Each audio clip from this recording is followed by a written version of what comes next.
I'm sitting in this room 3 years ago talking about if LIV is going to survive and if it's going to be a league. The same room with the same screen with the same people. And like we're still doing it. There's no answer. It's insane. Fore-play, presented by Barstool Sports. We got myself, Frankie, and Trent. We are back for the second show of the week. A lot to talk about. I would say the internet, the last 24 hours, has been completely consumed by this UnitedHealthcare killing suspect and everything that's going on. We had a spirited discussion about it post-show the other day. So there's a lot of feelings and things and intrigue in this entire case. So I imagine we can get into that. I do want to catch up with you guys about Gruden, our coworker. You guys finally played with him. We got korn-ferry-tour final stage is this week. Our guy Alistair's playing. We haven't really talked about the Golf Channel. It was announced that NBC is kind of spinning off Golf Channel and MSNBC and a bunch of other stuff. So what that might mean for Golf Channel. And then we've got a bunch of From the Galler. We got closest to the pin that we can get to in the second half of the show. I want to give a shout out to this thing that we gave out at the Barstool Classic Championship. Did you guys get one of these bad boys? Oh yeah, I've been using the shit out of that. Little Theragun action. God, what a weapon this thing is. Yeah, we got this little mini Theragun thing that we gave out as one of the tee gifts for the Barstool Classic Championship, which that video is out, by the way. And this is like my new best friend. I go everywhere with this thing. It's nice. I actually think Theragun is in the, is it like Q-tip category where they own the word of the actual. Yeah, definitely. Kleenex. Kleenex Band-Aid. You know, Band-Aid is just the brand. Yeah. That's incredible. Right? Yeah, that's right. I think we talked about this like a couple months ago or like a year ago. There's a handful of brands that they're just the thing. And Band-Aid, Kleenex, Theragun. Yeah, at this point, if you get any machine that pounds your skin on the outside of it, it is a Theragun, regardless of the company. That's you know right. what I mean? Yeah. We were pushing a brand a couple of years ago. It was like Hyper Ice or something like that, and I used to call it Theragun in every single read by accident. That's just you have a brand that dominates. You just sort of take over the space, as they say. And that I don't think it's a negative for the other brands. It is obviously, but like I think they just even when you purchase another brand, you're like, I just got a Theragun for Christmas. It's just the name. I don't know how they got there. It's not like it's like the word Thera isn't like the thing. Like you would think it would be called like the massage gun or something, you know? Right. Well, it's the first. Doesn't quite have the same ring to it. It's the first one that I knew of. Like, I feel like they revolutionized people even having them, you know? Yeah, I feel like dads like had it in their TV rooms. They used to have like the big ones that had like the dual one. Like I know my dad had a big one, and when he turned it on, it sounded like he was starting a car. It was like, brrr, and he would just like, maybe that's just a memory I have, but he would always be doing that on his back. Those things are sweet. Yeah. Anyway, this thing's awesome. This thing is awesome. So great work by our squad, by Lisa and that whole gang. They nailed that.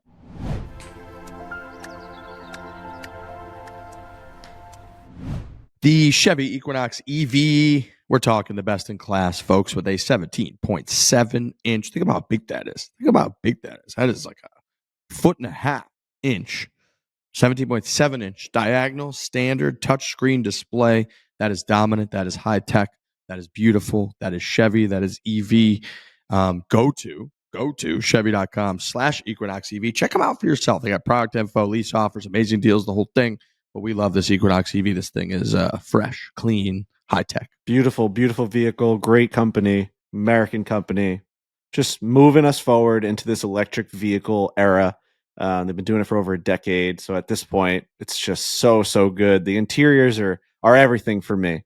You know, the outside looks great, but for me, outsides of cars are dime a dozen. The inside is where that's the diamond, you know? That's like you sitting there and everyone's oohing and on.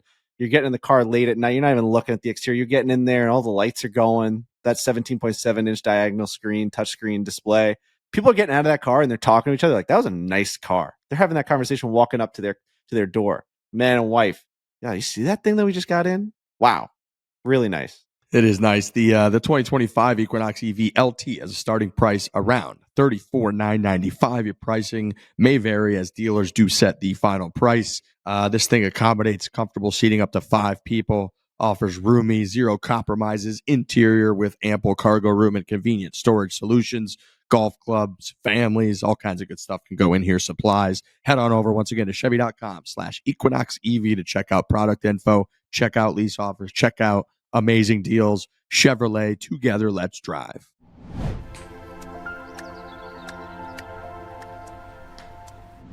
And like I said, Barstool Classic Championship video is out. It's really almost, obviously there are times throughout the year where we highlight the Barstool Classic and everything that goes into it. It's a really big part of what we do, and it's a really, really big operation. I think when people see the championship, we were going nuts about it 2 or 3 weeks ago, and we were out here the whole time because even though we've been there, we've done a handful of the championships now before, we've been to Greyhawk a bunch. When you are there, it's almost like going to a PGA Tour event. You don't really realize how cool it actually is until you're there, or any event. We talk about it all the time. Same deal with the Barstool Classic Championship. It really kind of takes your breath away, how much fun everybody has.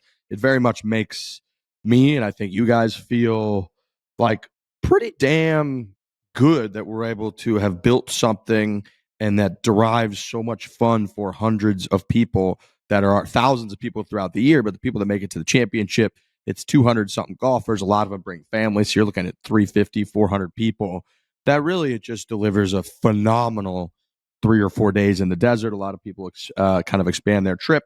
And this video kind of showcases the entire thing down to there's drama, there's competition, there's huge golf shots under enormous pressure. There's $20,000 on the line. There's a ton of Trulies being consumed and fun being had and laughs and bad shots during the closest to the pin over the water. So just the whole video kind of encompassing the championship is out.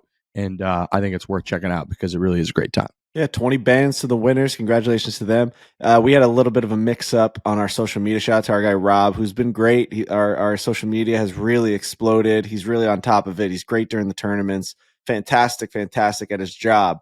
The one thing I would say is we had 1.5 million photos taken from that photographer just throughout the whole entire week. Everyone's taking photos of the winners and the band that's playing and Greyhawk.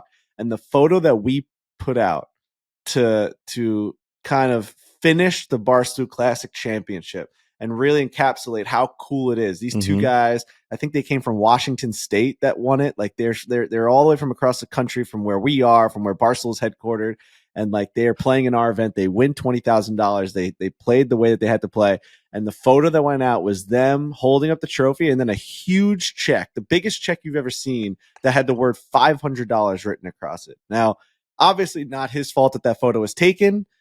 Because that was just an extra. They won truly for like a year. You that they win say like a is year, like, yeah. You get like a year's supply, and I think they give you $500. You win a year's supply of like $500. You could spend it on whatever you want, whatever it is. It's an extra thing that they won. Like they just happened to win an extra $500 on top of the 20,000. That's the photo that we put out of the. We wrote champions Barstool Classic, and it's them holding a $500 check.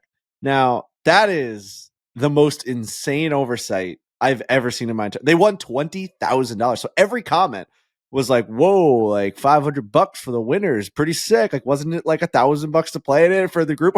They're just like, how do you not have more money to give these guys? We gave them $20,000. I think in the future we gotta only have one big check laying around because you can't have multiple big checks. It's people are sort of confused on what big check is the real big check. I think at next year's Barstool Classic Championship and every championship going forward, the only big check in the building is the $20,000 check, because you see a big check, you want to take a picture with it. Every time I see a big check, I want to take a picture with it. So these guys see this big $500 check, bang, boom, Big Rob sees it and he puts it, not Big Rob, but our Rob puts Big it Rob up. Probably said that to me like, "Whoa, you guys like strapped for cash? $500 for these guys? It's crazy." We can only have one big check on site. That is the new rule for the Barstool Classic Championship. It was a bad look. It was a bad look. It's Michael Scott, right? I mean, doesn't Michael Scott get a gigantic check made for whatever the little outing that they were doing? And it's like for $300.40 or something like that. And the check is bigger than the check that we had. So anytime you Michael Scott yourselves, that's not a good thing. That's a very sarcastic show. Going back to Jon Gruden, because I do want to talk about him. That video's out today. That video's out today? Yes. They edited that or yesterday. Yesterday. Oh, the Barstool Classic video. No, we're in a time Gruden's warp right today. now. Gruden's today for Thursday. Yeah, see, we're recording this on Tuesday. We're in a time warp. It's coming out today when they're listening to it, Trent. They're listening That's to this. unbelievable that they're Oh yeah, we editing got that the best guys. We got and the best putting guys in that. the I business. know we have the just best there. guys, but I feel like you're we filmed still that. shaking hands with Gruden and leaving. I know. I was gonna say we filmed that 3 hours ago. It feels like so. But insane. yeah, we went down to Avila. We in Tampa Bay. We met up with Coach Gruden. And my main takeaway: it's one of the best days, if not the best day I've ever had on a golf course. I put that up on our Instagram, and I meant it. And the reason is Jon Gruden is so Jon Gruden all the time. And we met up with him, and I was on his team. You're going to see it in the video. It's a really, really good video. It was me and John, me and Coach versus Frankie and Jerry. We played 2v2 scramble. And yeah, that was really my thing, where it was like I was sitting in the car with Jon Gruden all day, and all I could think about was, this is Jon Gruden, and he's delivering on every level. We hired him at Barstool Sports a couple weeks ago or a month ago or whatever it was, and I couldn't wait to meet him. And when I finally met him, he delivered in every single way. And you've probably seen this content all over the place. He's got the shred line. He did the pizza review. Like, he's the best. And I can't wait for people to actually see this video to find out just how fucking awesome he is. He was the best. It's really hard to describe unless you just watch it. So that video's out today. It's a must watch. You're throwing a must watch to end this year with Jon Gruden. Yeah, man, he's just like, I'm like is it a chameleon where you start to like adapt to your surroundings a little bit? Like for me, when I'm around someone, I start talking like them a little bit. It was really hard to not throw a couple mans in there. And you know what I'm saying, man? Like, you know, he's just so Jon Gruden. Like Trent said, we're standing up on a tee box. He goes, you see this house behind me, man? That's Ray Perkins's house. Okay. Ray Perkins was the head coach of the Ray Perkins was the head coach of the Las Vegas, or at that time, he was Ray Perkins was the head coach of the Tampa Bay Buccaneers. All right. You got my dad, Jim Gruden, and he's just going on and on. I'm the head. He goes, fast forward 8 years later, I'm the head coach of the Oakland Raiders, man. You ever heard of him? It's just like, holy shit. You got We're a just good in the Gruden, middle of a actually. hole. He's Yeah, you just everything Gruden. about him. He's looking at me. He's like, Frankie Borelli. He's like, this guy's what, $150 soaking wet, man? Just like, shitting on me the whole day. Hated me in competition. Called me a little fucker at one point. It's great. I saw Kyle Timms texting me. He's like, I can't stop laughing at this guy's cart cam. I would hit a good shot and he'd be like, little fucker. It's just so good, dude. Frankie did what Frankie does, where he is a skinnier guy, but he'll hit the ball 300. And that Coach Gruden just didn't see that coming. And probably the third tee box where Frankie hit a good drive, he goes, you're really starting to fucking annoy me, man. No, under his breath, he goes, starting to piss me off, man. He goes, you're starting, under his breath, he's like, you're starting to piss me off, man. Yeah, he's just a guy that I watched. That Ray Perkins story. I mean, I don't even know if that's going to like hit the Twitter sphere of like going viral, but the way he tells that story of like his dad getting fired. Ray Perkins, man. My dad loved loved Tampa Bay, man. He fucking fired his ass. It's just like, holy shit. You have to watch the video. I'm with Frankie. It is a must watch. We don't really do must watches around here. The whole YouTube sphere kind of does must watch, where it's like, this is the craziest thing that's ever happened. But this one in particular, Jon Gruden, he's amazing. And again, I'm going to stop teasing it because you're just going to watch the video. But at one point in the cart, we hit a good shot and we're driving up there and we're excited. He goes, man, I'd just love to compete, man. And I felt like I was in the Monday Night Football booth. Like the way he says it, the way he talks about it, please, if you watch one of our videos this year, which I hope you watch more, you got to watch this one. You have to. Yeah. And Jerry's obviously a cartoon character, but yeah, I think that he was surprised. It's his first time meeting us. He knew Jerry, which was huge for the introduction. It's one of the reasons we did it. He had spent a week with Jersey Jerry. Jerry guessed his cologne on first introduction, and it like blew his mind. So like right when we rolled up, he's like, Jersey Jerry, man, like hugging him, and that was huge for us. So I think he felt comfortable, but then I don't think he truly knew what was going on until a couple holes in, where he's like, it's going to be like this little golf video. This is my home course. I live on one of the holes, 11th hole, whatever it is. Like, this is my spot. We're going to have a fun day out there. I love these Barstool guys. And then, like Trent was saying, I hit a couple missile 3-woods. Like, that sounded like gunshots, like hitting the trees. And he would kind of look at me like, and I was giving him some fist bumps and screaming in his face. He's like, oh, we got some competition, man. And he started to get going. Like his heart rate was starting to go up. He would hit good putts and he would give it back to us. So it was a hell of a match. It really was fun. So yeah, definitely. I knew he was having a good time when the chest bump started. He started chest bumping me, and I was like, all right, we're comfortable enough now. Last thing, Jon Gruden could not wrap his head around the drone. The drone was all over the place, as You got Brendan that thing Jones up in the air there, man. does a great job. And I would just watch Jon Gruden watch the drone. He would just stare at it. He's like, "Is that you guys, man?" I'm like, "Yeah, that's our drone." He loved the drone. So please You got watch a bird flying around here, man. You got a bird flying up in the air there. The best. Hit that drone. I'm gonna hit that drone. Speaking of social, Rob, just a wild ricochet shot at our dear friend Corey Kispert right now. That just, Dylan DeChair, like sitting in the chair, Dylan DeChair, tweeted out, Scottie-Scheffler has as many wins since February 1st as the Washington Wizards basketball team. 9. Brutal. That's just a mean shot. Where do you go from there if you're the Washington Wizards? My God. I really don't know. My boy signed a $54 million extension, and they're just, that's not a good stat for them. Not a good stat for them.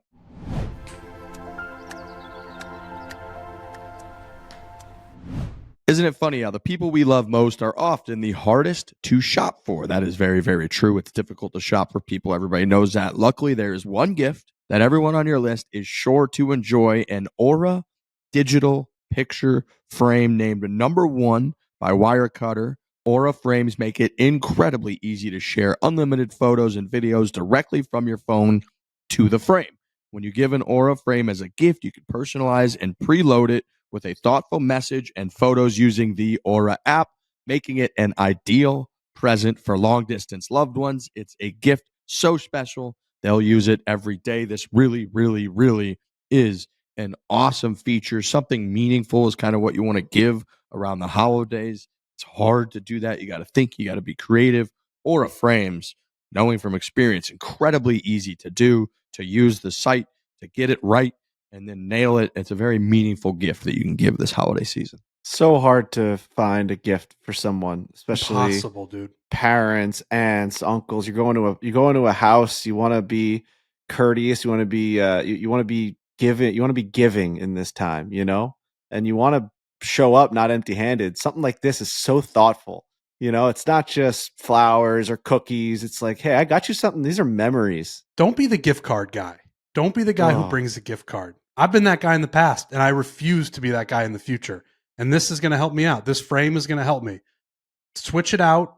Don't be the gift card guy. Be the guy who gives a meaningful gift. And this can be a great point. Gift cards are such a slap in the face. I've always made that I struggle between it because when I get one, I really am so happy. Like, they went out of their way. They went and got the gift card. They didn't know what to get me because I'm a hard person to get a gift for.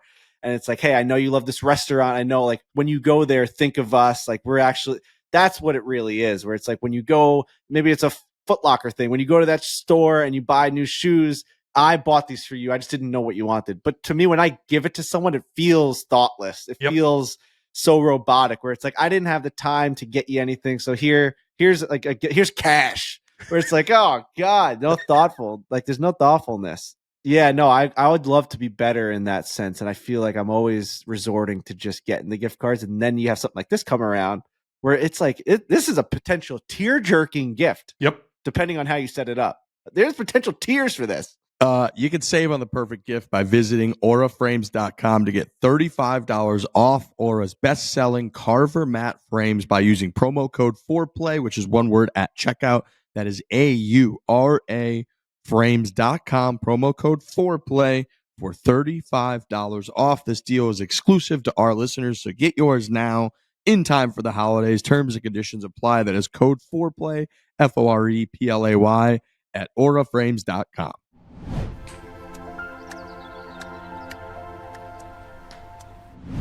We got this situation with this UnitedHealthcare and it was actually while we were recording last Wednesday.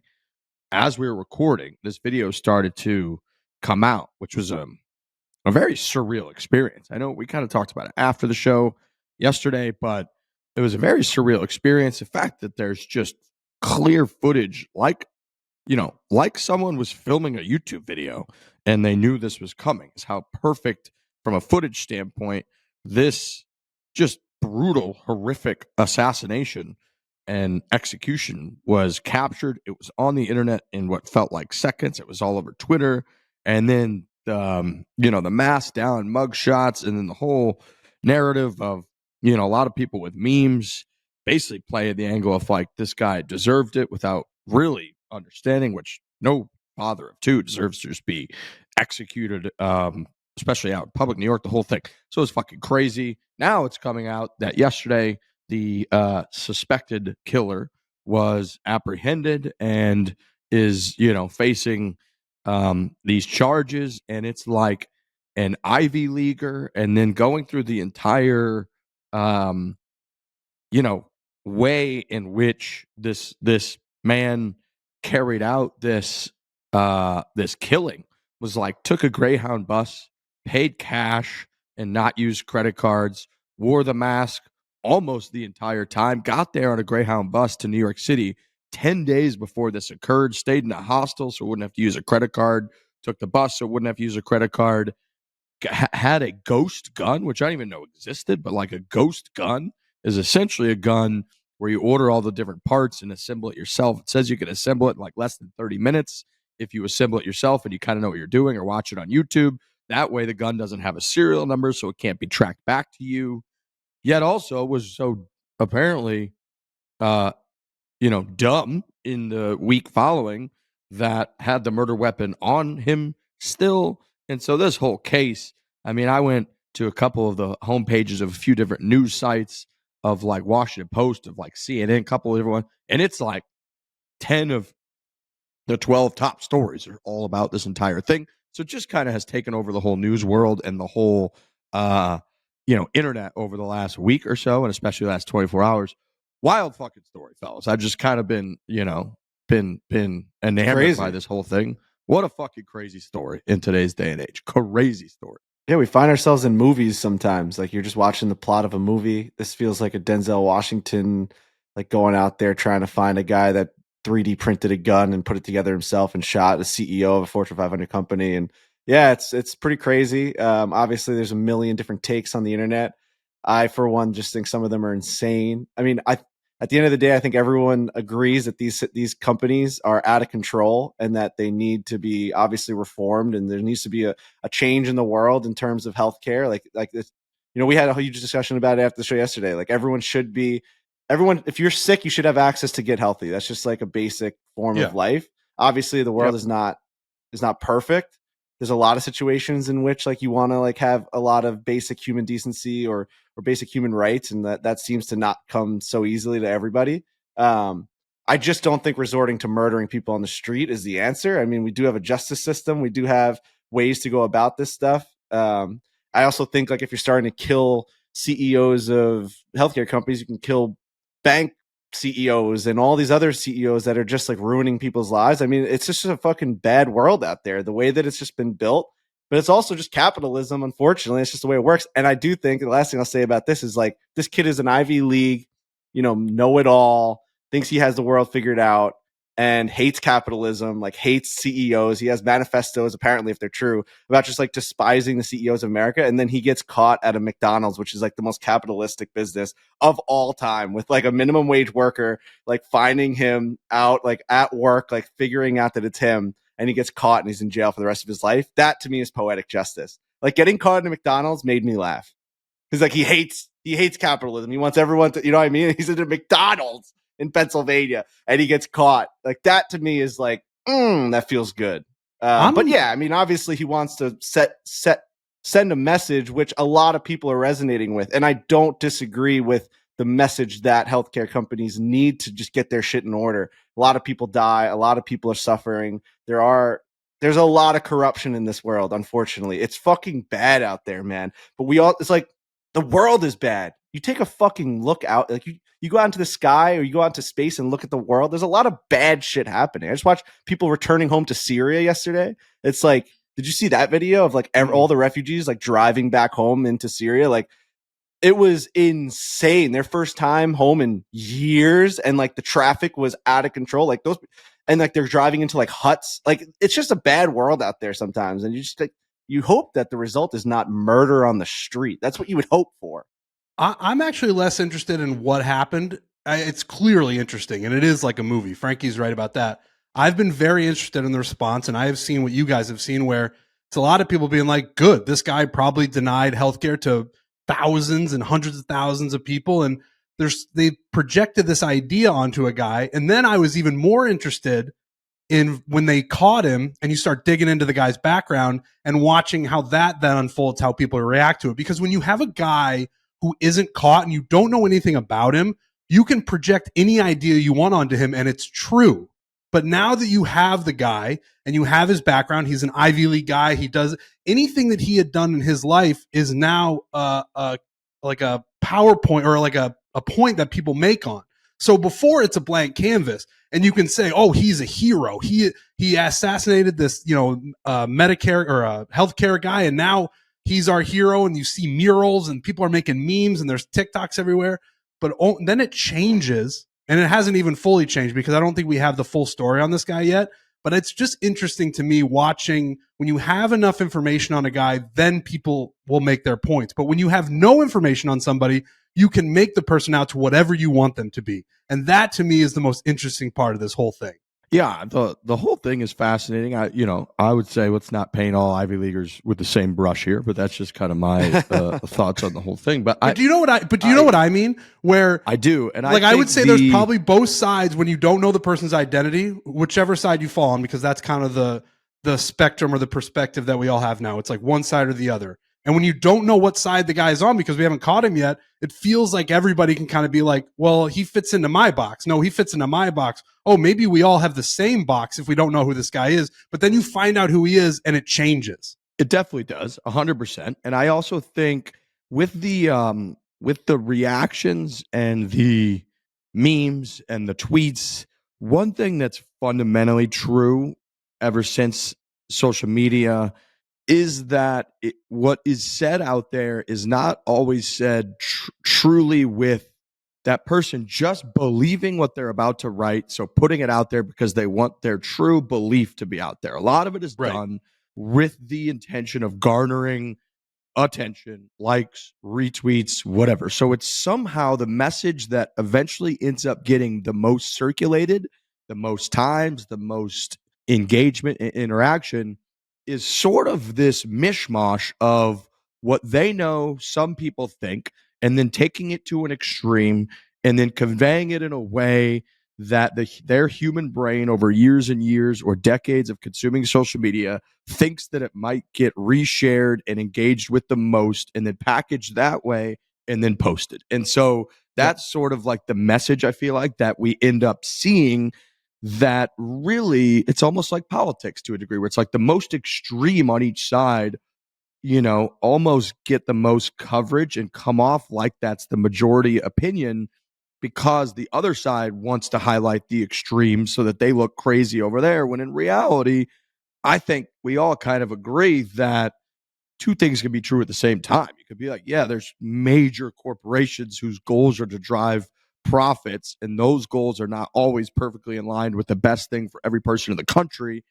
And you can also agree that executing a human being from behind with a silencer rifle is pure like evil and wrong, like no matter what. And even if you have incredibly convincing cases of UnitedHealthcare and what they did wrong, those decisions that they have made were not made in like a fuck this person, I want them to die type way. They were made in like a, hey, we have our rules and regulations that we do or don't offer out, coverage for certain things. And based upon those, we're doing this. This is the agreement that you made this way. We're making it based on that.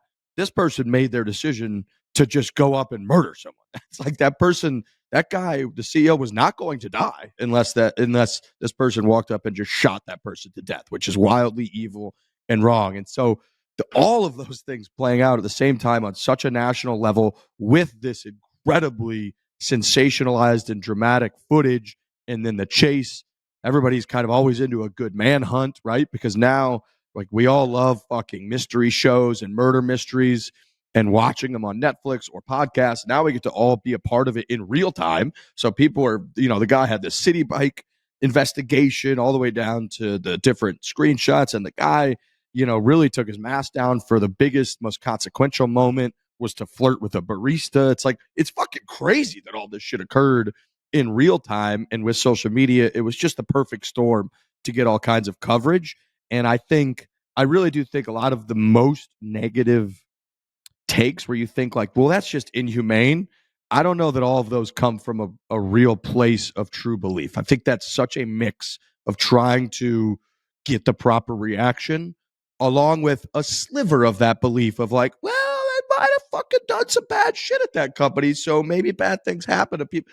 And then it's somehow spun into this wild narrative of like, of course they should be killing these people, which is fucking nuts. No, I don't think many people actually believe that. So anyways, the whole thing has been fucking crazy. The McDonald's part of it, you're absolutely right, Frankie. Like McDonald's is maybe, if you really want to go back to it, responsible for more unhealthiness and death and suffering so perfect in America than anybody. And all of it is based upon food that is designed to be literal crack cocaine that you get addicted to, that you cannot stop eating, that will make you as unhealthy and prone to disease that then the pharmaceutical companies come in and have to try to keep you alive, which makes all these motherfuckers the same people with the same amount of money and all of that. And so for this guy to be at McDonald's, you're right. It's poetic. It's kind of poetic justice in a way. Yeah, if he was at like a Just Salad or something, I would have been like, all right, that makes sense. But at a McDonald's is so perfect. I actually laughed out loud when I saw that.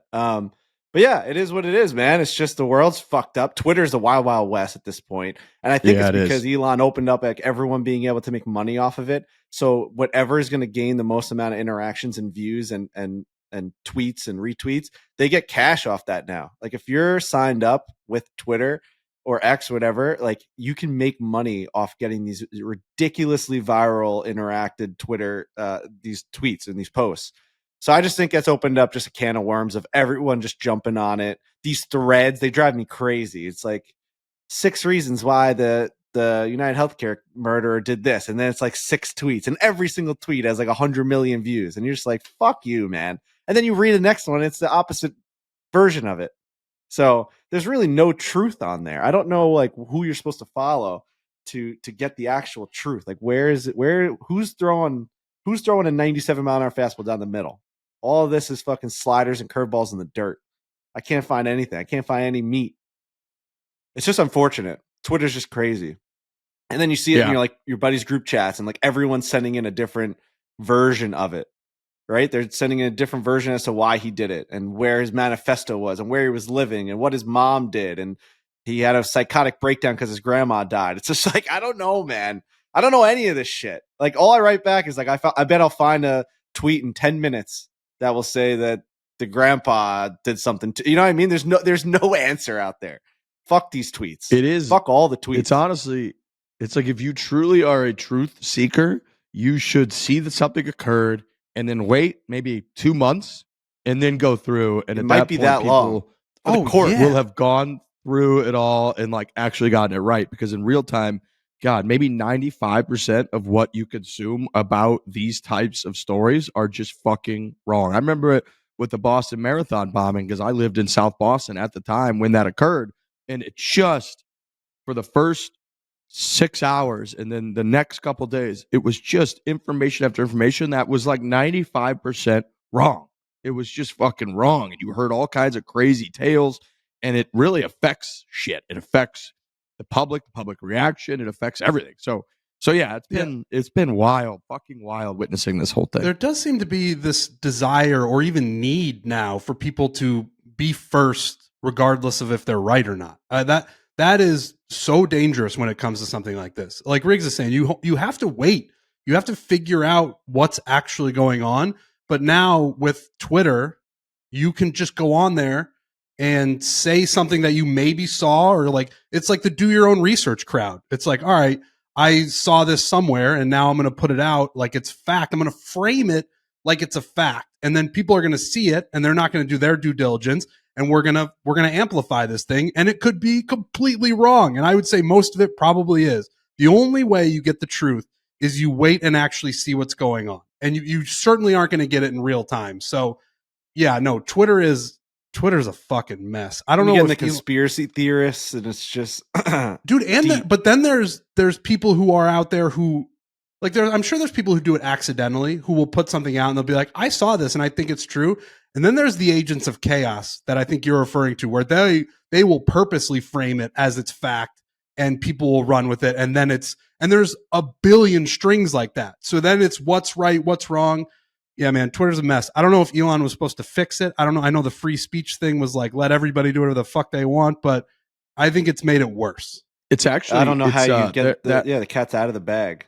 I know. There's that one golf account. It's like PGA Tour, but the O and the U are like swapped or whatever. And it's obviously on a much less important scale because it's about golf. But they do this exact version of that where they'll tweet out a quote that's just 100% made up that is 5% close enough to what someone would be convinced that some player like Patrick Reed might have said to somebody on a tee. They'll tweet out that like, oh yeah, when Patrick Reed joined up with this person, he said, I'm going to cheat my dick off later, something like that. And like, he'll just tweet that out. And then sometimes it gets 0 and sometimes it gets 20,000 retweets. And then everyone that sees that is just like, oh, that's true. And now you take this and apply it to something like this or politics or more, real world It's so news. dangerous. And it's so insanely dangerous, man. And it is misinformation that's been obviously one of the top talking points for the last 5 or 10 years. But it's fucking scary shit that could just go on out there. And good for Twitter that at least it does have, it has that whatever the fact check attached to it. The notes. It has that attached to it, which I think in a lot of situations has actually worked out, pretty nicely, but it ain't foolproof. And man, you could just have some real dangerous shit out there. Oh, I've been so deep too. Now they're getting me on the Thomas Crooks kid that shot at Trump. Like, nothing about him. And everyone's like conspiring as to like, he had no social media, made no posts. No one knows anything about this guy, but this guy that shot him, everyone knows everything about this Luigi Italian guy, Mangione. They know everything. They know where he's been. They're talking to his roommate in Hawaii. He's on CNN, the roommate in Hawaii, just talking for 6 minutes about their conversations and their phone calls and how he just texted him a couple weeks ago. Like, you knew nothing about this guy. Go try and do a search about this guy. Gone off the internet. No one knows anything. So now I'm deep in that rabbit hole. See, they get you though. And then you're sitting there in bed and you're scrolling, you're looking, you're clicking on pictures. You click on one picture, that's all you see the rest of the night. It's all you get fed. It's fucking scary, man. And it's the scary part is, and we can move on soon, I guess, but is like, I trust that people on this podcast have critical thinking skills. And when you see that, you're like, all right, I can see that probably some of this is bullshit. And I'm not going to like, this isn't gospel. I'm not going to read this and believe it. But then there's just people out there who, for whatever reason are more like inclined to get engrossed in that. And it becomes their life. And it like, they become radicalized. And it's like, fuck, man. Like, it's a dangerous world out there, dude. It scares the fuck out of me. I'll tell you that much. It's also, when you said earlier, the do your own research crowd, it is so hard to do your own research. You can't even Google something without, the top 50 results are all, basically capitalistically driven, where it's like there's companies that have paid for SEO and worked with Google or whomever to like get the X amount of results where they're not trying to get you the just good old hard truth. They're trying to get you whatever that industry that's related to what you're searching could somehow profit off of you. And it fucking works. It's like, I was just trying to figure out, what my senator's policy was that's running for office on this, that's going to affect my bottom line. And next thing you know, you're like buying a fucking new Theragun or something. You're like, you have no fucking clue how to actually do your own research or find out what the truth is. And I know, we listen to select Rogan shows here when he's got certain guests in it, whether it's space that we're into or whatever. And he's big on that, where it's like something needs to emerge. I feel like that truly is just like truth seeking journalism, where it's not biased, where it's not, and I know that's basically impossible, but where, I feel like I used to feel like that was available. And now it's just, you feel like you can't really get the unbiased, good, cold, hard, factual truth about what's going on from anywhere. It's like everything is twisted. Everything is meant to fuck you. Everything is meant to steer you in one direction or the other. And you're just fucking like, I'm not smart enough to, of course I'm going to get steered into this direction. I know people hate legacy media and they hate legacy news, and there are certainly pitfalls to that, and you can poke holes in that whole thing, but it does seem like the world was a little bit more structured when there were these places that you go. And again, there's bad parts of that for sure, but now that it's so fractured, people just kind of get their news and their research themselves, and I don't know, man. It's fucking dangerous. This is a golf podcast, but it's scary. I'm just trying to find good guacamole. Like that feels to me like what Mexican spot by me has got good guac, and that's like it's few and far between. You know what I mean? You can really find a spot, and then you want to go back there. You want to try a new spot. There's so many better things in life to worry about. Because we could all get a fucking bullet in the back of our head tomorrow. It's just like none of that's gonna matter. You know, it's just like let's just fucking live because it's just bad out there.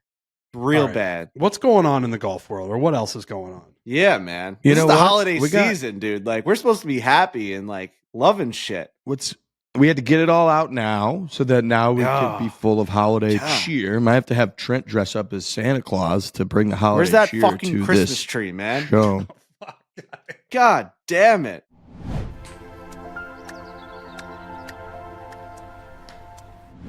Listen up, our friends at Shipsticks are giving away a bunch of stuff, but an enormous package. They're giving away 4 sets of 2 tickets to their VIP suite on the iconic 16th hole at TPC Scottsdale for the Waste Management Phoenix Open. One of my favorite things in the world. I live 2 miles away from this place. That week, I clear as much as I can because it's such a blast. All you got to do is go to shipsticks.com/holidayspin.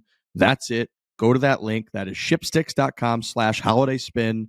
Sign up. They're giving away that, which is awesome. They're giving away gift cards, free shipments, and exclusive discounts. But mostly they're giving away 4 sets of 2 tickets to their VIP suite, 16th hole. We love Shipsticks. We love them even more now, boys.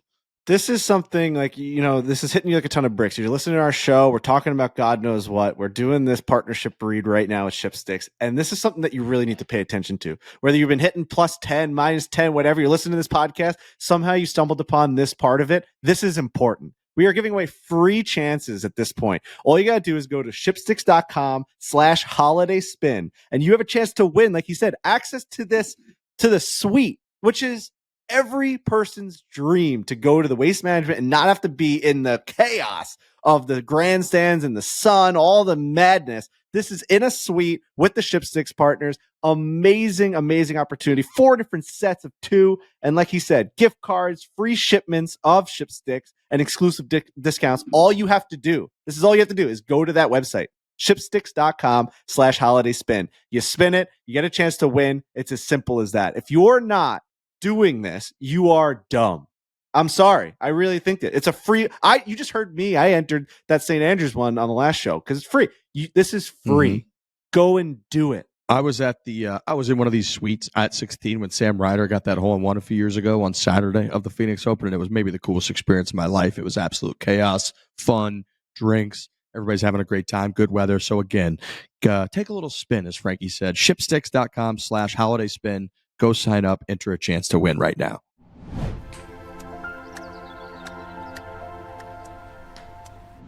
You know what's going on right now in the golf world? We got a couple big things. One is that breaking moves. The Saudi PIF, quote, nearing deal to acquire 6% ownership of PGA Tour Enterprises. The deal values PGA Tour Enterprises at $12 billion, kind of in line with what we were talking about on the last show when it comes to valuations of franchises, leagues, et cetera, et cetera. Interesting. Very interesting. So what does that mean? What does that mean? I don't know what that means. I don't know. That's all I see on here. I have no fucking idea what that means. Does that mean that we're closer to a real deal? PGA Tour Enterprises and PIF. So they're going to own part of the PGA Tour? Is LIV ever going away? And are they ever merging into one tour again? My gut now is that LIV is never going away. And that there will just be cross-pollination with the tournaments. So essentially, so we think, because I agree with that like the future in 10 years, there will be a LIV Golf, and then those players will just be able to play in the big events on the PGA Tour. And vice versa. I think so too. I think that's right. I don't think LIV Golf is disappearing. I really don't. I really don't. And my reasoning now is because of Bryson-DeChambeau. Like I think Do you think Rory McIlroy ends up on a LIV team in the next 5 years? No. I don't know about a LIV team. I think Rory McIlroy will play in the next 5 years in something that is like more of a LIV sanctioned event than a PGA Tour event, right? Like I think that LIV will sort of exist in its current structure. Like I think that they really do. If you think about put yourself in their shoes, us from sort of 30,000 feet have been able to kind of like cast judgment, poke fun at the names or the franchises. They've been immersed in this for 3 years now. This has been their life. This has been their professional life. So they don't look at it day in and day out. Most of these guys like LIV is just going to disappear. And like, I think they look at it as like, oh no, we've been working hard at this. We talk about it a lot. We mingle with each other. People that are part of our franchise. Yeah, the top 4 players or whatever, and the captain and the caddies, but also there's a lot of people behind the scenes that run their social media, that work on the marketing, that work on attracting investors and sponsors and advertisers for each of the team franchises. Like, they've been immersed in this professional world for several years now. I don't think they want it to go away. I think they believe there's a big future with it. So I think sort of that vision that most likely in my mind is going to kind of play out is some version of like the biggest LIV events and the biggest tour events will have the top players playing in it, and LIV on a week in, week out basis might not have all of the top dogs or even all of their top dogs, but it will be an existing sort of golf tour and league. I don't think it's going anywhere. I really don't. Like, I don't think Bryson wants to be on the PGA Tour. Right. You know what I mean? Right. I don't think there's a part of him that played so well last year that he wishes he could have competed with Scottie and won the players and won the waste management and went out there and won 9 tournaments. I think there are parts of him that wants to play in PGA Tour events, but I don't think he has any interest in like being a member of the PGA Tour. He has had such success on the LIV side of it. He won a major. He's become the biggest golfer on planet Earth. I just don't think he sees any value in that. Now, the competitive side of him, I agree. He wants to be able to play the top guys more often, but he gets to do that in the majors and he gets to live a better life on LIV. Like, I think Bryson is really a big sticking point in this whole thing. Like, he's happy on LIV and he doesn't want to see a world probably where he's got to jump back and he's got to get his tour card again. And like, he doesn't give a fuck about that anymore. I personally think the guys on the tour will go over and be on teams. I think it'll get so corporate. I think a lot of brands are going to hop in on LIV once the PIF is now in the PGA Tour, and once a deal is structured and Tiger's shaking hands with Yasser and the whole entire thing is on the news, and it's like buddy, and then they announce that Bryson's going to be playing in the Players Championship and all this shit. I think that could be really cool.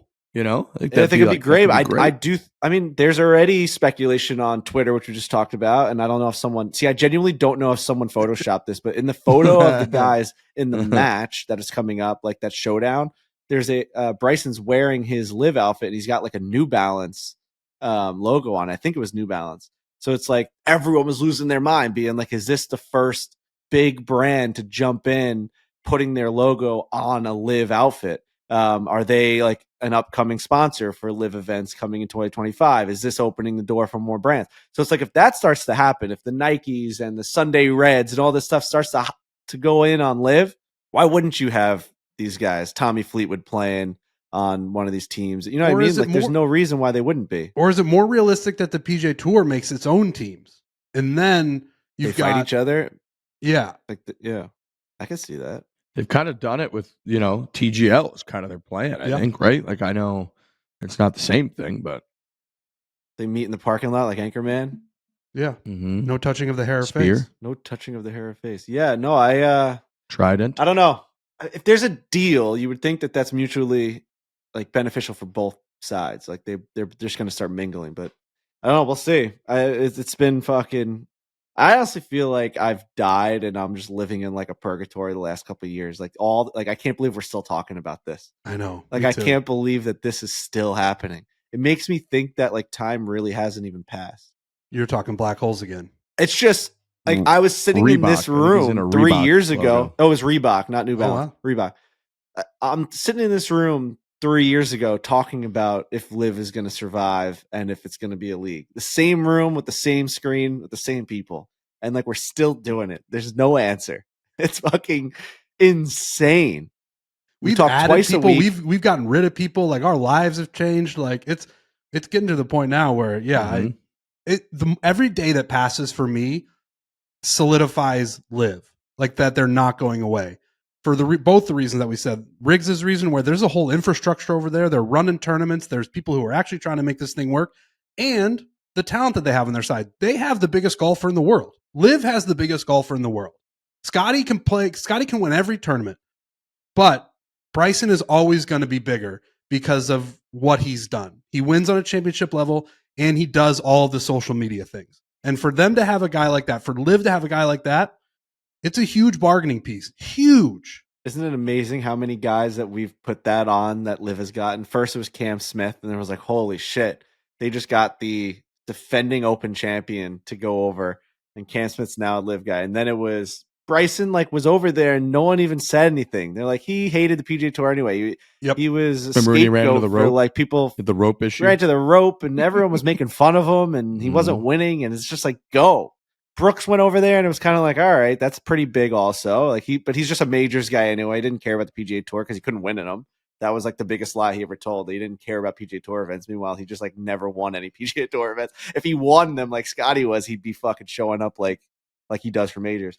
And then they get Jon Rahm, which was the final sword. It felt like, whereas like they're gonna win now because Jon Rahm was the biggest golfer in the world when he went over.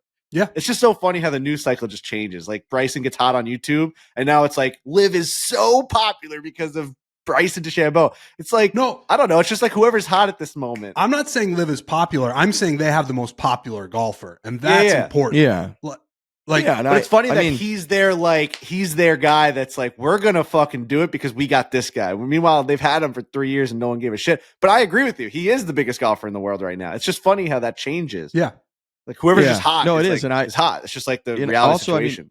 This year is going to be big for them. They're going to have the second biggest Ryder Cupper probably in Jon Rahm, right? Like a Ryder Cup year is Spain and all that carries. He's probably the best or second best player on Team Europe, depending on Rory and maybe Hovland where they're at. But like, it's pretty much Jon Rahm like is that team for the next, couple decades. And it's like, so this year in a Ryder Cup year, he's going to be all over the place. He's going to be kind of the guy. And they always invoke Seve and Olazabal and these Spanish golfers that carry the torch. And that's kind of a huge, huge pillar of the European Ryder Cup team. And that's going to be a Jon Rahm, and they're going to have Bryson, and everybody's talking. They might make some other signings, and who knows if Cam Smith reemerges. I saw Patrick Reed just won for the first time worldwide since like 2001 Farmers or something like that. So in exactly what we're kind of saying, where you don't know who emerges, like Bryson was kind of a nobody, relatively speaking,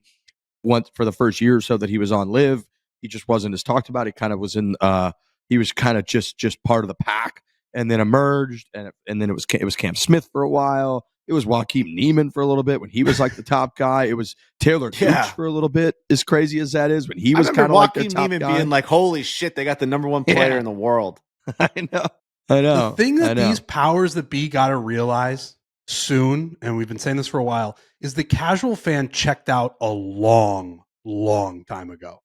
We are a golf podcast. We're going to keep talking about this until Frankie's kid is in middle school. Like, we'll talk about it as long as it's a topic. But the casual sports fan just sees Bryson and they're like, oh, he's the guy who tried to make a hole-in-one over his house. Oh, Scotty's the guy who wins all the tournaments. They don't give a fuck. And the days that keep passing, they care less and less and less. So just make a deal, get these guys in the same tournament so we can get the talent pool back to 100%, and just, holy fuck, stop fracturing golf, because it's not benefiting anyone at this point. None of the viewers, at least.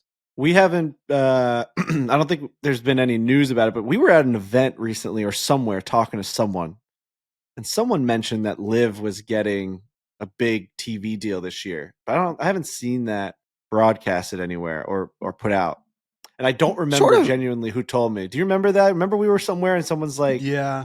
I remember it being like, oh shit. Like they're going all in, and like, or maybe they were closing in on a big TV deal that was going to be way more viewed than when they're on the CW for just like the first couple of rounds or whatever it was. Kind of surprising at this point that they're not, right? That someone hasn't taken that leap, because I feel like the negative stigma and headlines don't really exist anymore. And so why wouldn't one of these networks take a little shot, I can't remember. I can't Fucking remember put it on our airwaves. what it was. They want to drop a gazillion, just put it on ours. I know, we're having so many meetings, especially Dave's been in more golf meetings with us in the last couple of weeks than ever in the history of fore-play. Mm-hmm. We got to start feeding him. We got to start say, hey, we got a meeting tomorrow. And it's just with LIV. Like, he doesn't, we just pop it on and it's just like the Saudi regime, and just see where that goes. Because we got so many meetings going on. Just throw one in there.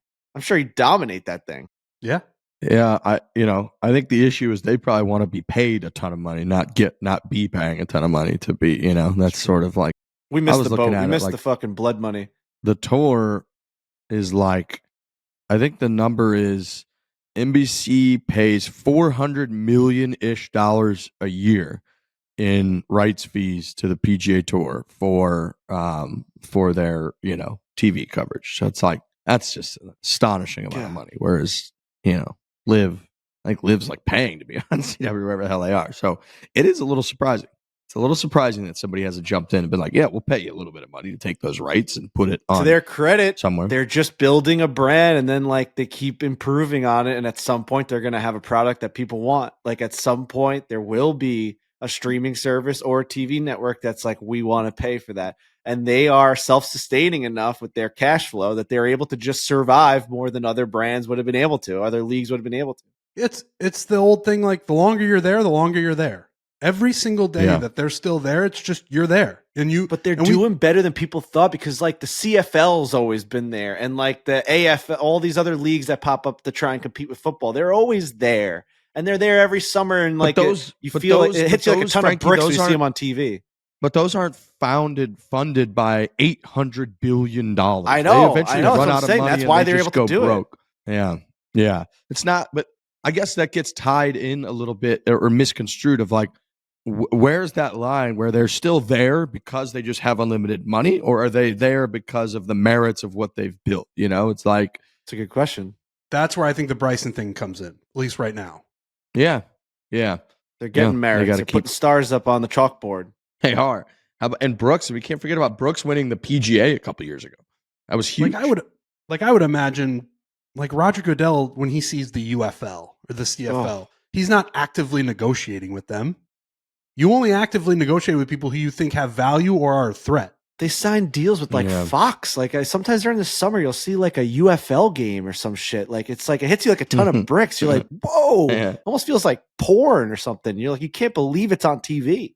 Yeah, they have been running UFL ads during. Was I watching Sunday football? And my brother was texting me. He's like, "Are we watching the UFL when it comes around?" I'm like, I don't think so. I don't know, man. I don't. Yeah, it's guys with money that don't know what to do with it, sitting around a board meeting, being like, "Let's." Football's huge. Let's get in on this. Not gonna work, fellas. I mean, Vince McMahon tried to do it with the XFL forever. Isn't that coming back, or that got axed when he I don't know.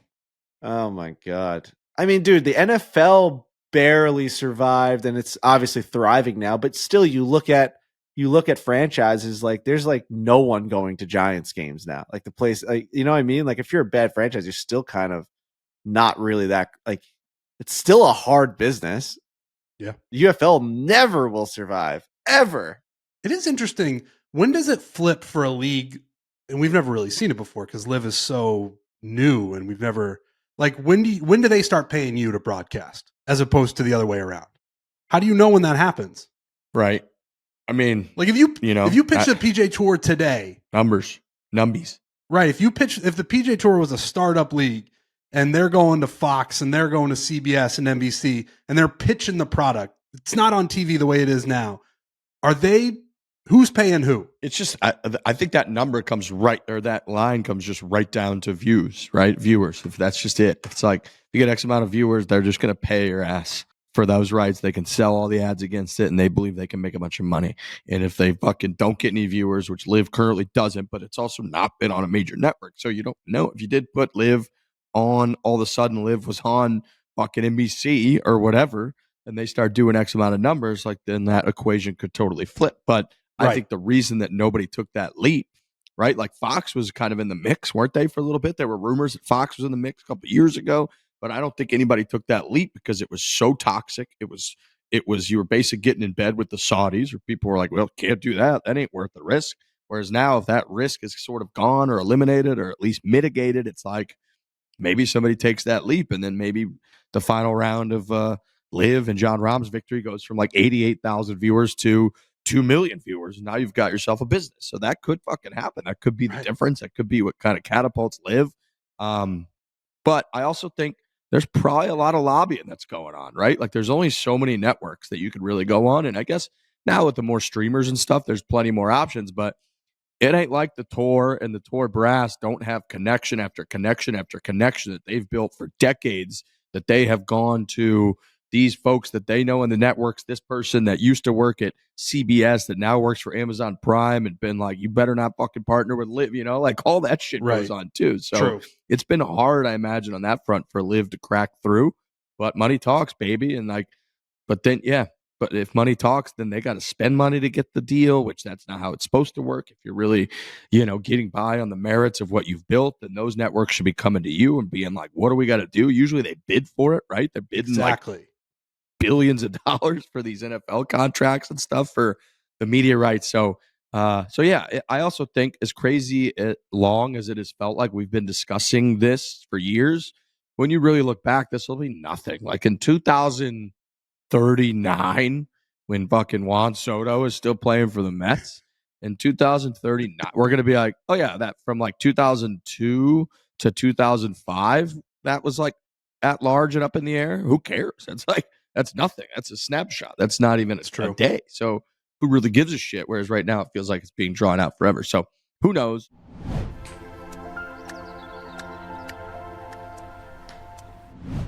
All protein bars generally taste the same, but not One bars. We know this from experience. We know how good these One protein bars actually are. Delicious. They're made with Reese's and Hershey's. They've got 18 grams of protein, only 3 grams of sugar. Perfect for around the house, for on the golf course. I've been using them after I skate in the mornings for a nice little recovery. Get all that protein in there, build back up. These things are freaking delicious. I almost said effing. I did say freaking, but I don't even know how to talk because they're so good. 3 grams of sugar is nothing. And they taste delicious. You almost just have to buy them to try them so you can believe us. Like, I feel like when you hear 3 grams of sugar, you're like, oh, there's no way that these taste any good. That's wrong. They are delicious. They get you through the day. If you're out on the golf course, have one. It's a good thing to sort of get you to dinner or get you to lunch. Buy these if you see them at the supermarket, wherever, and try them so you can know how delicious they are. 3 grams of sugar and 18 grams of protein. They're so good. We could tell based off, we partner with a lot of different groups. We have a lot of different sponsorships and partners. This is one that, and no pun intended, this is one that we get a lot of messages about because it's very accessible for people to go and get these things. Like they're able to just find them and they purchase them and then they eat them. And then it's always rave reviews. There's never been a time where I've gotten a message being like, these things actually stink. Every single time it's like, holy smokes, guys, this is incredible. We love it. We love Hershey's. I'm actually going to Hershey, Pennsylvania on Monday. Maybe even Trent's going with me. We haven't even talked about it. I think I'm going to Hershey, Pennsylvania to their headquarters to speak with them. We're doing some sort of seminar, some sort of, I got to be on a panel and we got to talk about our partnership with them. That's how serious this is now. I'm going all the way to Hershey, Pennsylvania. So, and I heard that place is incredible, by the way, like Chocolate World. 18 grams of protein. You just can't beat that. That's a lot. Only 3 grams of sugar. Like you said, can't beat that. That's a lot. And they're truly delicious. They're like enjoyable. They're just enjoyable to eat. So check them out. Try the new One Reese's Peanut Butter Lovers Protein Bar and try the new One Hershey's Cookies and Cream Bars. They're fantastic.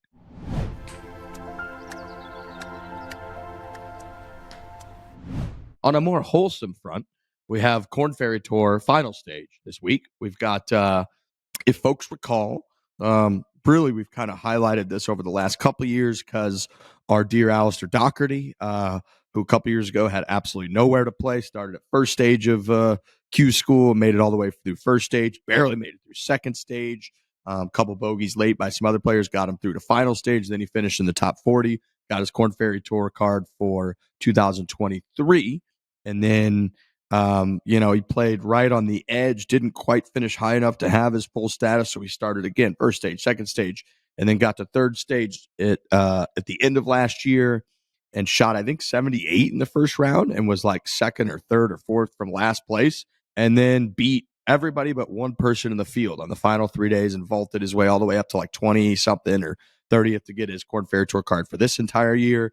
Then finished second in the Myrtle Beach event when he got a sponsor's exemption for $350K, and then finished one putt away from getting his PGA Tour card and finishing in the top 30 on the korn-ferry-tour. There's 5 PGA Tour cards up for grabs. So there's 171 players in the field. Alistair has pretty much full status on the korn-ferry-tour all of next year based on how high you finished. So at minimum, he's going to have the same playing sort of opportunities this year that he's had the last couple of years.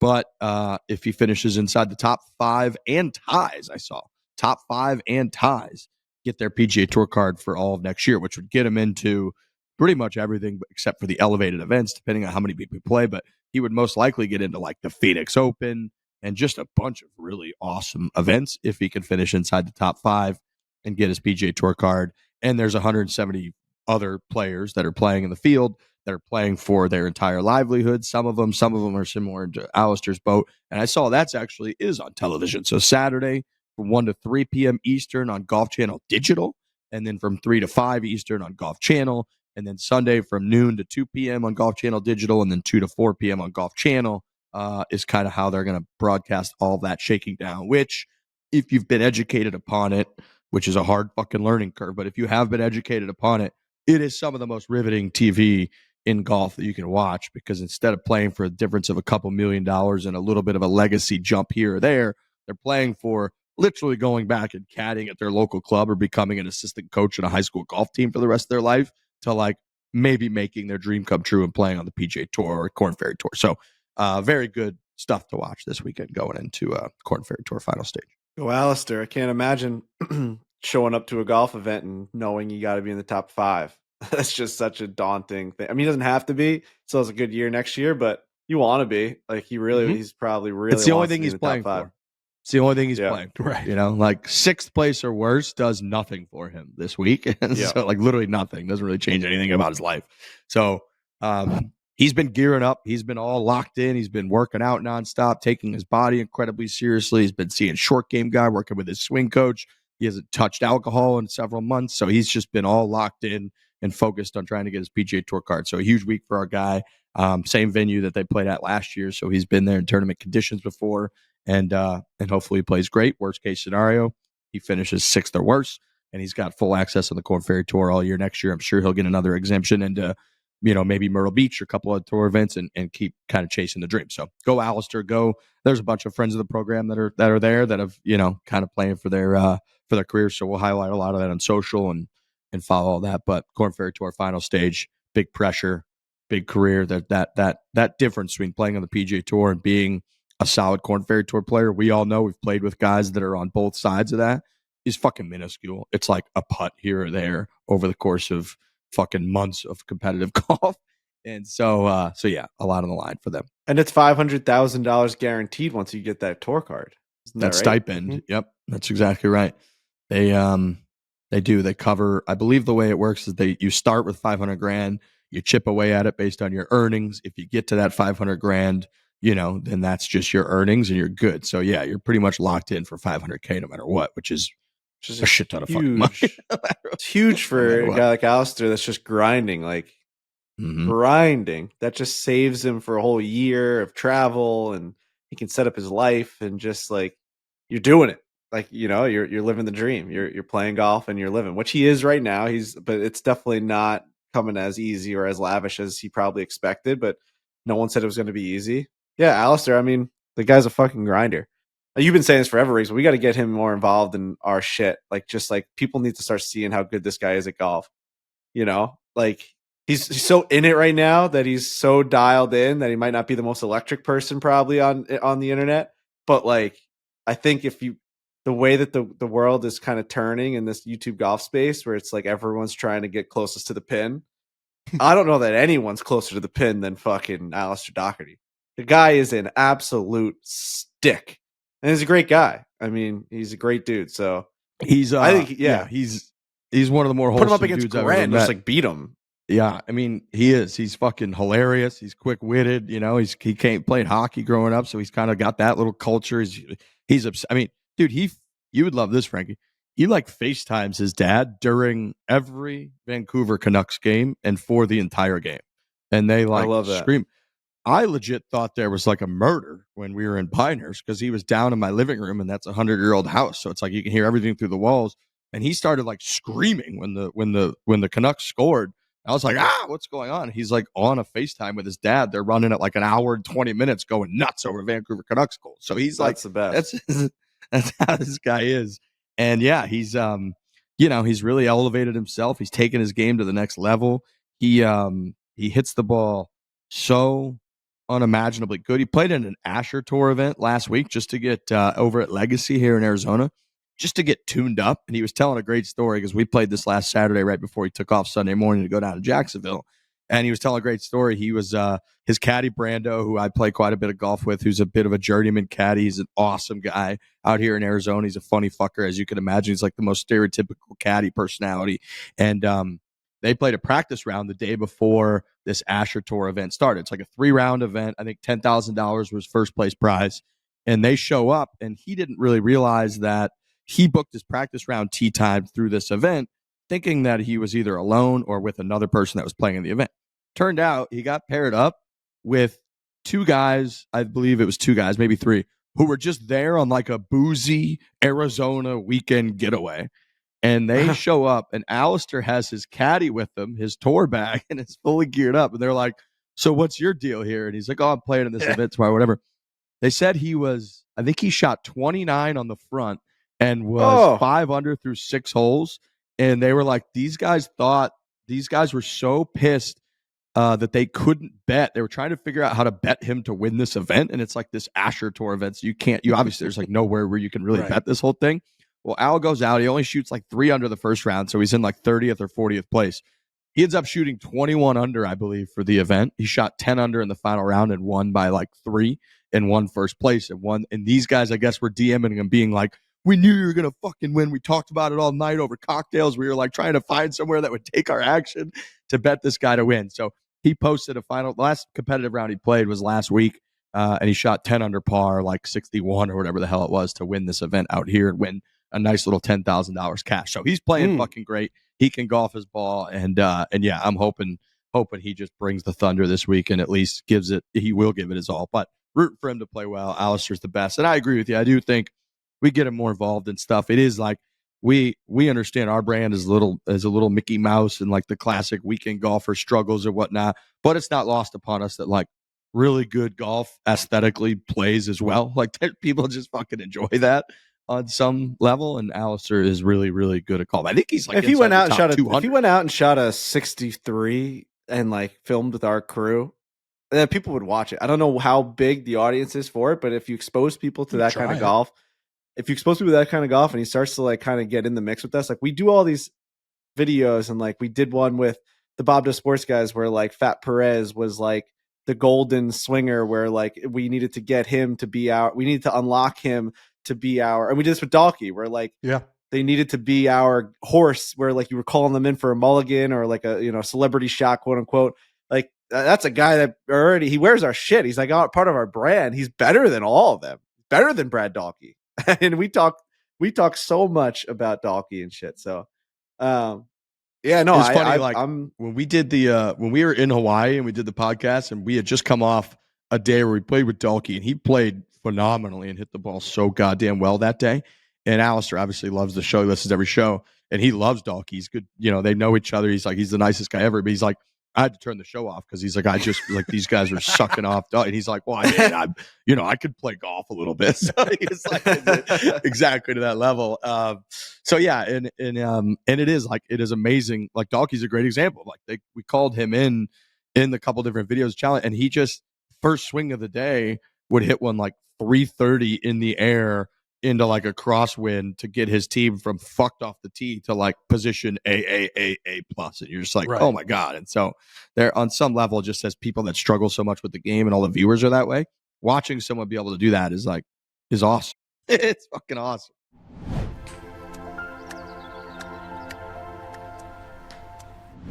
For us, golf is quite simple. It is a chance to get out, have a bunch of fun with our friends. Inevitably, little things have a way of ruining it. As we all know, it's easy to get distracted. Maybe the group ahead's taking a really long time. Maybe it's cart path only. Maybe you just can't find the fairway. You're hitting the ball off the planet. Maybe the bev cart's nowhere to be found. We've got a solution for you. It is called Fireball. It is the Fireball Whiskey Nimps. Their 50 milliliter shooters are the perfect shot for the golf course. Sneak a bunch in your bag. They're ready to go for whenever you need them. Plus, no shot glass or chaser needed. You crack it, you knock it back, you're good to go. Fireball just delivers good times on all fronts. really does, and it's the taste and it's the flavor of the season. In the holiday season, you got that cinnamon burn. You feel it right there in your plums. You're cheersing these 50 milliliter shooters. It feels great. You look great doing it. Everyone's having a good time. We do it after we drain some birdies on the golf course. I'll be having a ton of them over the holiday break. Like I said, I stockpile for all these parties that I'm having. Fireball to me is like, it's an essential part of throwing a party in the holiday season. An essential. Same. I love it during the holidays. I love it during golf. I love it during everything. Fireball's great if you're really feeling like upping the ante anywhere on the golf course, at a little holiday party at the bar, no matter where it might be. Make sure you grab the new Fireball Birdie Shot Club. It's literally a golf club that is filled with Fireball nips, and grab some of those Fireball 50 milliliter shooters. Enjoy yourself with Fireball.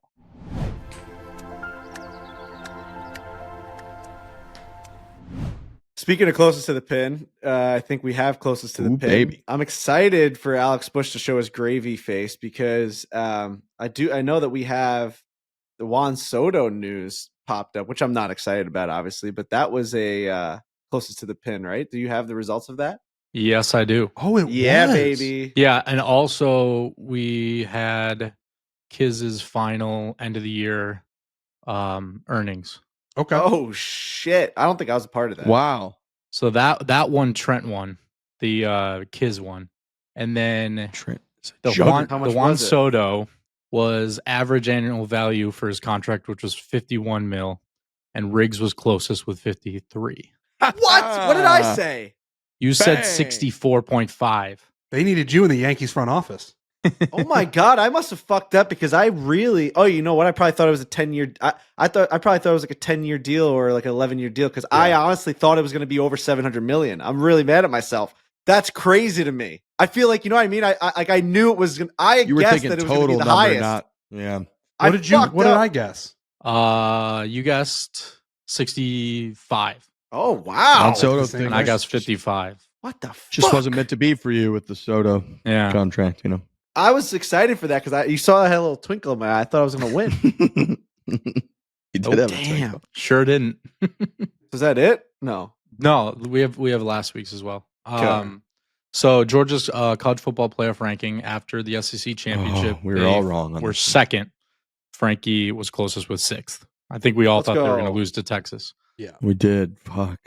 And then Scotty scored a par at Hero. He was 25 Ugh, under. fuck me. Frankie closest with 22. Come on now. And then we had total number of overtimes this weekend. There was only one, and I said 0, so I'd take that. I knew that Wow. was the play. That's a great guess. Yeah, I'm an idiot.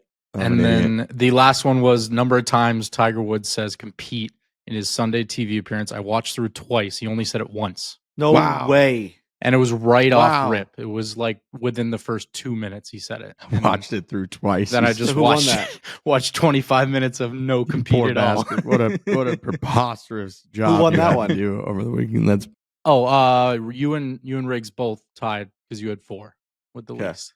All right. A pretty Good big man, week for me, Frank. and I thought I had the fucking Soto Yeah. thing too. I really did. And there's been no snowfall, right? I know I had a couple flurries outside my house last week, but I don't think there's been an official Oh my God, I snowfall forgot in New about York that. City. Forgot about that. I don't think so. You got to look through your records. You got to look through the records, or you got to look through. Yeah. You got to see if there has been an official recorded snowfall in New York City. When the hell was that? God, I that don't was know. so long ago. I don't know. Yeah. We don't have I'll to add find that it. to today's. No, but- just update. We have Trent with 70, Oh. Alex 59, Riggs I'm like- 50, Frankie 48. all right, feel 48. I'm getting there. I I'm feel like climbing Mark up on Riggs. McGuire I feel like Mark McGuire in 1998 hitting 70. Like that feels fucking good. Highway 70 in St. Louis. They named it Mark McGuire Highway. I don't know if they kept it that way, but I vividly remember him hitting that home run. I can picture Same. it right Nobody- now. yeah. Barely got over the fence, right? Nobody thought it was going to get over. And I was, fuck me. I was 11 at the time. So for us, it was like, we were like, we can't believe this is happening to St. Louis. There's no way he's actually going to do it. And he did it. They would cut, because I would watch all the games on WGN. That's where Cubs were broadcast. And they would cut in McGuire at bats. And it was so, you're like, oh my God, they're cutting in. Is he going to do it? Because I was the Sammy guy. And I was like, Sammy's got to win this thing. He ended up with, what did he end up with? 60? I don't know. But that was one of the first like big sports moments of my life was watching Maguire hit 70. Devastating. Mm-hmm. Closest to the pin. I've got it. This weekend, Army-Navy. An amazing game. I've been to Army-Navy Great a couple game. times. I have Just too. Great. I have too. It's It's a awesome. great experience. That'll be this weekend at 3 p.m., December 14th. And my question for that is, how many points will be scored in that game? I don't believe they have the over-under yet. I'm sure they do. They gotta have They it. should, yeah. Let's see. I'd rather everyone not even look. All right, I'm not honestly. going to look. Nobody Oh, look. I haven't okay. looked. All right. Okay. I haven't looked. Fire from the hip. Yeah, just, 'cause I feel I like like when that. we look at it, we kind of like all go around it. Of course. You go, they're going to be 3 points short of the over-under. Vegas knows they're always close. Right. They are very good. Okay. All right. We got Trent with 52, Riggs 33, Frankie 38, Alex 47. Okay. I need a I feel shootout. like these are usually some low-scoring affairs, no? I like that I'm on that side of it. It's usually Army's been cold. scoring a bunch this year. Yeah, fuck. Maybe they'll be nervous. Big game. Sticking with the football, Imagine my next Donald question. Trump will be in attendance. Huge game, December 15th. You've got the Buffalo Bills against the Detroit Lions, 12-1 versus 10-3. It's the best game of the week. My question is, this motherfucker kicked me out of the playoffs. Josh Allen put up 57 points in fantasy this week, and I lost. I was a win and get in. I was on the 6th spot. I went from the 9th spot to my 6th spot, and then I faced Josh Allen, and he fucking put in 56 points this And he week. didn't even throw to Knox for you. And didn't throw to Knox once. And once. James Cook didn't even score a touchdown. Horrific week for me. I lost by 50-something, so it was all him. Mm. They My had to win that question game. is- Did they win that game, Alex? Nope. Oh, yeah. Sure What happened didn't. with that? Defense was Shit. fucking First quarterback in the horrible. history to run for 3 touchdowns and pass 3 touchdowns in the same game. And they lost. the game. That's crazy. My question to you guys is, how many total yards will Josh Allen have, passing and rushing? Wow. How many total yards, All right, we're just gonna make sure passing and rushing? What? closest to the pin doesn't do its justice this week. You know? All right, let me figure out a fucking number here. I know. God. All right, I got that submitted. Total yards, passing and rushing. All right. Frankie 330, Trent 327, Oh, my Alex God. 359, Riggs 446. Please.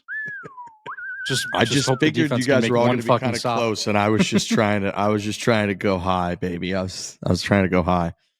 Hey, I'm for it. My next question. Sunday at 3 p.m., New York Islanders versus the Blackhawks in Chicago. The Blackhawks just came into Madison Square Garden, the world's most famous arena, and absolutely dismantled the New York Rangers, holding them to like 20-something shots. Like, just the worst team in the league beat the Rangers. They're 2-8 in their last 10. Fans are booing the Rangers as they skate off the ice. Chris Kreier takes his helmet, chucks it into the bench. In the post-game interview, says, "I don't know where the fuck we go from here," I think he said was his quote. So really bad. They traded Trouba. They got all this money back. Nothing. My question is, how many total shots in that game between the Chicago Blackhawks and the New York Islanders? How many shots on goal? Can you guys give me like a regular number? I mean, you over and under. I mean, 25 to 35 is like anything Per over team. 35 is a pretty Per team. Yeah. You're Mhm. peppering the other team with like 37 shots. Like, Okay. if a goalie makes close to 40 saves, it's a huge day. But teams will throw up 45 shots. And also 2 of the worst offenses in the league. Can you say that again? 2 of the worst offenses in the league. Mhm. All right, we got Riggs at 67, Alex 61, Trent 48, Frankie 72. Okay. Is that all the questions, or did I need to bring one more? That was 3. Okay. Counting is really hard. Well, we're just playing a golf I, course today. It only has 3 par 3s. What are you going to do? Yeah, you didn't design it. I'm trying to think what's coming up. So you got this Grant Thornton Invitational where it's the men and the women playing each other, right? So it's like Tony Finau and Nelly Korda, all these like matchups. I'm trying to think of a question around that where I don't know the format though. I've kind of had it on my phone here, like trying to figure out, like, I don't know what the format is. Is it like match play? Is it closest to, can I say, relative to par, the winning team? Does anyone know how this Grant Thornton Invitational works? I don't know the. Is it just like best ball, Thorn? I mean, it's a pretty sick event when you look at all the matchups. Yeah, Jason Day, Lydia Ko, Corey Connors awesome. and Brooke Henderson, Canada. So they're Ricky playing Fowler like and Lexi a, Thompson, Tony Finau, Nelly Corda. I mean, it's pretty fucking sick, to be honest. They do scramble, then alternate shot, and then modified 4-ball. Both players tee off, then they switch balls for their second shots and play that same ball until it is hole. The lower score of the partners continue counted as the team score for the hole. This is awesome. So it's just I can just say Interesting. winning score relative to par because Yeah. there will be there. It's not match Mhm. play. It's not like point system. It's just it's Mhm. golf. It's golf. All That's right, right. so winning score relative to par. Grant Thornton Invitational. Boy, you got to think they go low in a scramble. You got it. They have a scramble. It's Look at this. 3 Akshay rounds, right? Bhatia and Jennifer Kupcho. It's 3 rounds of golf. Yeah. Corey 13th, Connors, Brooke 14th, and Henderson, 15th. a little Canadian connection. All right, so there's only 3 rounds, but one of them's a scramble, alternate shot, and then modified 4-ball. Winning score. Do you want to know score from last year? No. Nope. No. Don't you? Oh, you know though, don't you? You little piece of No, shit. I was going to look it up. Okay. Sorry. Overreacted. Fuck. I might have gone way too I don't know. fucking- That was a good last question there out of my asshole. Frankie 24 under, Trent 19 under, Riggs 27 under, Alex 22 under. Okay. I'm going What are they going going to to shoot in that opening round? I don't know. I don't know. 10 A under, million 11 under. 0. They're going to shoot 12 0. under. It's going to take them no shots to play it. All right. That's a fun event. We got some fun golf Very to cool. watch this weekend, actually, between that and the, if you tune into the KFT final stage and see what's going on. $4 million purse in that. Or Q School final stage, I guess. I keep saying korn-ferry-tour, but I think it's just Q School. It's pretty much what they call that.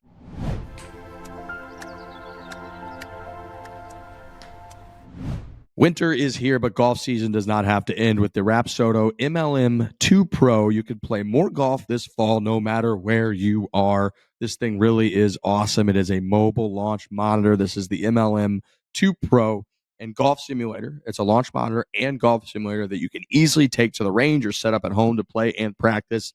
The award-winning MLM 2 Pro offers 30,000 simulated courses to play, 13 different metrics, 3 video replay options to analyze your swing. It's a fantastic time. I did this when I was back home a couple weeks ago for Thanksgiving with my buddies, like 20 degrees out in St. Louis. Fired up the Rapsodo, had ourselves a fantastic time, couple drinks, nice match. I played great, which was nice. Don't miss out on the opportunity to save $40 on the MLM 2 Pro plus RPT bundle this holiday season while supplies last on Rapsodo.com. The bundle includes this MLM 2 Pro, 15 golf balls, and the first year of premium membership, all for just $729.99.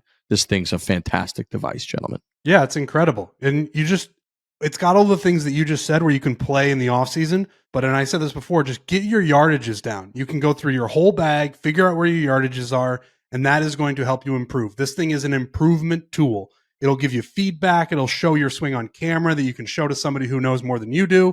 It just can really, really help out your game. And that's all anybody's trying to do. Everybody is trying to improve their golf game.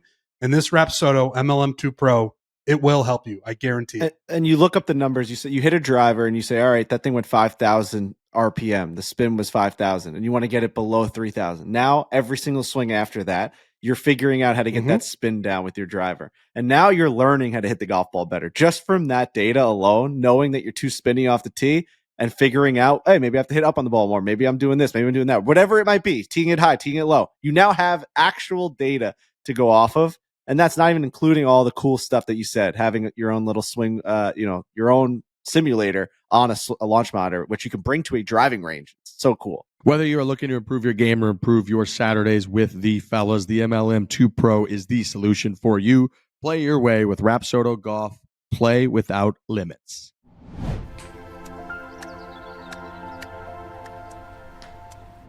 Frankie, you ever forget to put your trash out? No, my significant other is always on top of me.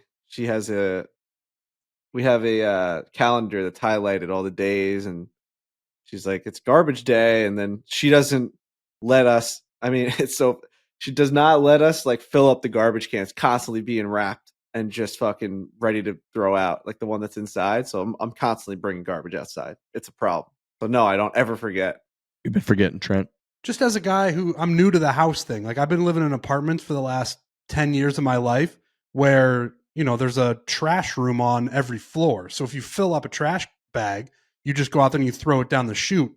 Now with a house, I just keep forgetting, and I've been pretty good about it. But within the last month, I missed 2 in a row, and it was a disaster. It's a fucking disaster. You just got trash bags really everywhere in hard to the recover. garage. Really hard to We recover went from and that. You're gonna got we attract got some like bad really creatures, nice. too, with that. We got really nice trash like containers that just for that specific reason. Whenever I'm traveling or like we just forget, because like it'll stockpile up. But yeah, no, trash is a huge thing here. I ever told you guys about the vigilante Pinehurst Village resident who took matters into his own hands with my trash cans? Yeah. That's right. It's tough. It's tough when you have someone in the town like that. Trash day is Wednesday, and I'm never there on a Wednesday. You know, if any time I would go to town, it would be Thursday through Sunday, and then I leave town. So we would leave trash, and it's usually a pretty, boozy golf trip like affair. There's a lot of pizza boxes, put all that stuff in, put it out on the curb on like Sunday night. They pick it up like Wednesday morning, and then it would just stay out there until like I would come back into town, and this vigilante man would come and just put my garbage cans in Pinehurst on my patio. He would put them on my back porch. He would just put them in mean places. We caught him on the cameras. It was pretty funny, actually. I was in the same boat last week where trash day here is Tuesday. I had an early Tuesday morning flight, and this is on the heels of missing it the last 2 weeks. So I'm the garbage man. I've got a garbage house. So I put it out there that Tuesday morning. We were gone till Saturday. So now with the fucking canisters are out there till Saturday, I feel like an asshole, but I can't skip another week. Otherwise there's going to be more trash in this house than people. So it's been a bit of a battle with the trash day thing, but I'm trying to figure it out. Don't forget to tip your trash people, trash men for Christmas. It's always a nice little deal. I know people will say it's their job. It's like, there's a lot of people where it's their job, but it's like, it's just a nice gesture, and they'll always kind of like do the right thing if you keep them happy. Really, it's like they'll put your trash cans back by your house or whatever it might be. Like, it's just nice. It's a nice gesture. It doesn't have to be that much money, but just to say thanks. And especially in our town, like we're able to throw a lot of crazy shit out. It's like one of the benefits of living in the town that I am is like the trash. Like we actually pay like a tax for all the stuff in the village, and like the trash is a huge part. Like we can put our trash basically in our backyard and they'll go and get it. So you don't have to put it on the street. And then also you can put I could put a dresser out there and they would take it. Like you don't have to call special pickup or anything. Yeah. Like, they'll take anything. They'll see it. They'll call another truck. It'll come. They're amazing. So, and I just found out my mailman's a huge fan. He's been my mailman for 3 years. And I've done minimal conversation with him. Thank you. How's it going? Hey, Mr. Borelli, the whole deal.